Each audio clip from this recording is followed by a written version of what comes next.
Hi, this is Sean with Lux Landscape Lighting. Winter's a great time to install landscape lighting. You may think, why would I do it in the wintertime? You can't work out there when it's cold. Well, we're the ones that have to suffer through that, and we can do that for you and make your property look beautiful.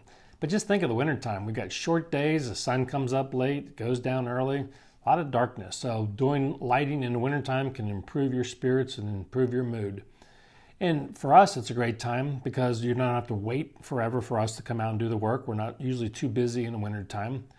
The other thing is we're working in your landscape beds. We'll be digging up some soil and whatnot. And then come springtime, you'll be able to put down a fresh coating of mulch and hide all that. If we do it in spring, we'll be digging in there. It could mess up your mulching a little bit. In the wintertime, we don't have flowers to work around. All the leaves are off the plant, so it's easier for us to see what we're doing. So there's lots of good reasons, but the biggest thing is you can enjoy that looking out your windows and coming home to a well-lit home instead of coming home to a dark yard and a dark landscaping.